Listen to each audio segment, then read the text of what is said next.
কক্সবাজারের উখিয়ায় রোহিঙ্গা ক্যাম্প পরিদর্শন শেষে ফেরার পথে জার্মানির সাবেক তারকা ফুটবলার মেসুত ওজিল এবং তুরস্কের প্রেসিডেন্টের পুত্র নেকমেদিন বিলাল এরদোয়ানকে বহনকারী গাড়িবহর সড়ক দুর্ঘটনার কবলে পড়ে।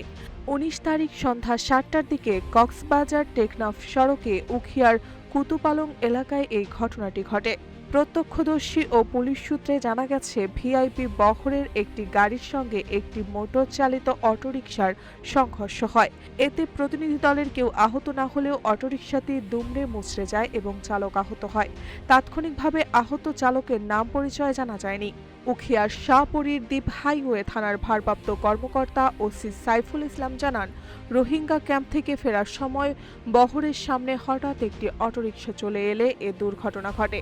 সংশ্লিষ্ট অটোরিকশাটি জব্দ করা হয়েছে এবং বিষয়টি তদন্ত করে দেখা হচ্ছে।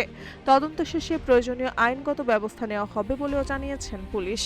এর আগের দিনের কর্মসূচিতে ওজিল সহ তুরস্কের প্রতিনিধি দল রোহিঙ্গা ক্যাম্পের একটি কার্যক্রম পরিদর্শন করেন। বিকেলে ৪ নম্বর ক্যাম্পে রোহিঙ্গা শিশু কিশোরদের সঙ্গে ফুটবল খেলেন ওজিল এবং পরে ইফতার কর্মসূচিতেও অংশ নেন। সফর শেষে ফেরার পথেই ঘটে এই দুর্ঘটনা।